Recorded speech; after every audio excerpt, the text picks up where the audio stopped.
अस्सलाम वालेकुम dear students. आज हम फिज़िक्स का चैप्टर नंबर 4 स्टार्ट करेंगे जो कि वर्क और एनर्जी के रिलेटेड है। डियर स्टूडेंट्स, आपने क्लास 9th और 10th में भी वर्क के बारे में पढ़ा होगा, लेकिन अब हम इसको डिटेल में पढ़ेंगे। स्टूडेंट्स, हमारे पास एक वर्ड है वर्क, तो इसको लोग दो तरह से लेते हैं। एक इसका नॉन साइंटिफिक मीनिंग होता है और दूसरा साइंटिफिक मीनिंग होता है। नॉन साइंटिफिक मीनिंग क्या होता है? डियर स्टूडेंट्स, अगर एक शख्स सुबह से शाम तक कंप्यूटर पे बैठा रहता है तो वो कहता है मैंने काम किया, ठीक है। और अगर स्टूडेंट्स एक शख्स सुबह से शाम तक एक ऑब्जेक्ट को उठा के खड़ा रहा है तो वो भी कहता है मैंने वर्क किया। इट्स मीन जो शख्स जितना थक जाता है वो कहता है मैंने उतना ही वर्क किया। ऑन अनदर हैंड, अगर एक शख्स लेजी है, ठीक है, और वो काम को वो जल्दी थक जाएगा, ठीक है, और एक शख्स जो एक्टिव है वो नहीं थकेगा, तो इट्स मीन काम तो एक ही हुआ, लेकिन एक शख्स जल्दी थक रहा है, एक नहीं थक रहा। तो इस वजह से इसका साइंटिफिक मीनिंग निकाला गया है अकॉर्डिंग टू फिजिक्स वर्क क्या है।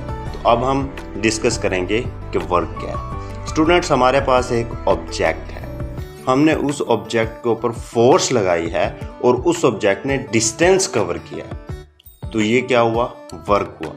यानी कि अगर कोई भी फोर्स डिस्प्लेसमेंट कवर करवाए तो वो क्या होता है? वर्क होता है। तो स्टूडेंट्स, हमारे पास इसकी डेफिनेशन भी यही है कि जितनी फोर्स लगी है और उस फोर्स ने जितना डिस्प्लेसमेंट कवर करवाया है, इनको आपस में मल्टीप्लाई करेंगे तो हमारे पास वर्क आ जाएगा। सो वर्क डन की हम डेफिनेशन इस तरह करेंगे, the product of magnitude of displacement and magnitude of force in the direction of displacement. मतलब जितनी फोर्स लगी है और जितना डिस्प्लेसमेंट कवर हुआ है, उनका जो प्रोडक्ट है वो हमारे पास वर्क डन है, लेकिन फोर्स डिस्प्लेसमेंट की डायरेक्शन में होनी चाहिए। स्टूडेंट्स, यहाँ पे हमारे पास दो चीज़ों का प्रोडक्ट है, यानी कि एक मैग्नीट्यूड ऑफ डिस्प्लेसमेंट, ठीक है, और दूसरा magnitude of the force in the direction of displacement. तो हमारे पास क्या फार्मूला आएगा वर्क का? W is equal to force multiply by displacement. तो हम फोर्स को F से रिप्रेजेंट करते हैं और डिस्प्लेसमेंट को D से। तो हमारे पास क्या आया? W is equal to F multiply by D। Students, अब हमने ये F के साथ दो लाइंस लगा दी हैं। स्टूडेंट, ये दो लाइंस क्या रिप्रेजेंट करती हैं? पैरेलल को। तो इससे क्या जाहिर होता है कि फोर्स और डिस्प्लेसमेंट क्या है? पैरेलल है। स्टूडेंट्स, वही एग्जांपल देखें कि जब हमने एक ऑब्जेक्ट पे फोर्स लगाई है तो जिस डायरेक्शन में हमने फोर्स लगाई है उसी डायरेक्शन में ही डिस्प्लेसमेंट हुआ है। तो स्टूडेंट्स, ये हमारे पास फार्मूला है, ये ठीक है, लेकिन ये कब एप्लीकेबल है?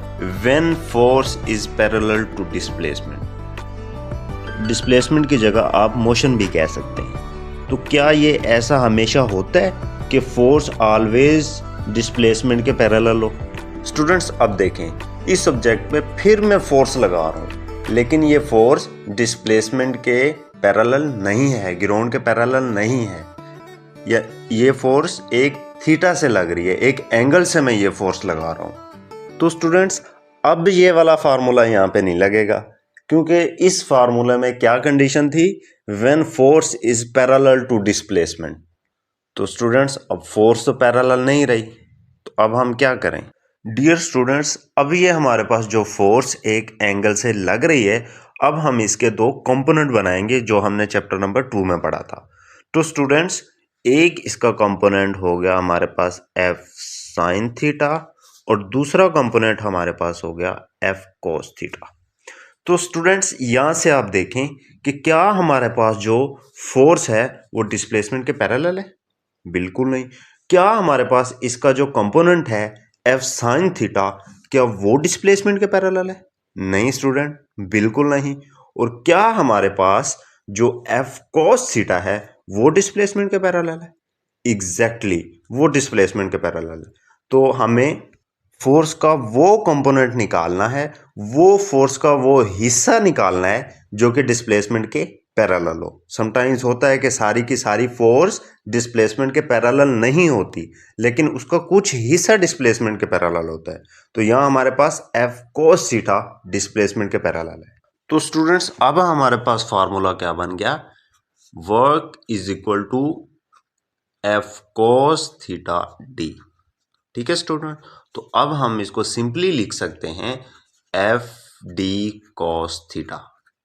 स्टूडेंट्स हमारे पास ये भी फार्मूला वर्क का है, लेकिन ये कब एप्लीकेबल होगा, when force is not parallel, force is at angle to displacement. Students एक और इम्पोर्टेंट बात याद रखिएगा कि आप फार्मूला ऊपर वाला लगाएं या नीचे वाला लगाएं, लेकिन इन दोनों कंडीशन में हमारे पास फोर्स क्या होनी चाहिए, constant. When the force is constant. Students अगर फोर्स चेंज हो रही है, ठीक है, तो फिर हम ये वाला फार्मूला, ये दोनों फार्मूला नहीं लगा सकते। तो फिर हम कौन सा फार्मूला लगाएंगे स्टूडेंट्स, वो फिर हम नेक्स्ट आर्टिकल में देखेंगे। तो स्टूडेंट्स हमने पिछले चैप्टर में पढ़ा था कि A डॉट बी किसके बराबर होता है, ए बी कॉस थीटा। तो स्टूडेंट्स अगर मैं इसका उल्ट पूछ लूं कि मैं पूछूं कि ए बी कॉस थीटा किसके इक्वल होता है, हम क्या कहेंगे, A डॉट बी के इक्वल होता है। तो इसी तरह स्टूडेंट जो हमारे पास ऊपर वाला फार्मूला है वो हमारे पास क्या बन जाएगा, जैसे हमारे पास एफ डी कॉस थीटा है तो हम इसको यूं लिख सकते हैं, W is equal to F dot D. तो स्टूडेंट्स यहां से एक और डेफिनेशन वर्क की आती है कि work is the dot product of force and displacement. Is it clear students? Good. तो आज के लिए इतना ही, कल इंशाल्लाह जल्द मिलते हैं नेक्स्ट लेक्चर के साथ। अल्लाह हाफिज।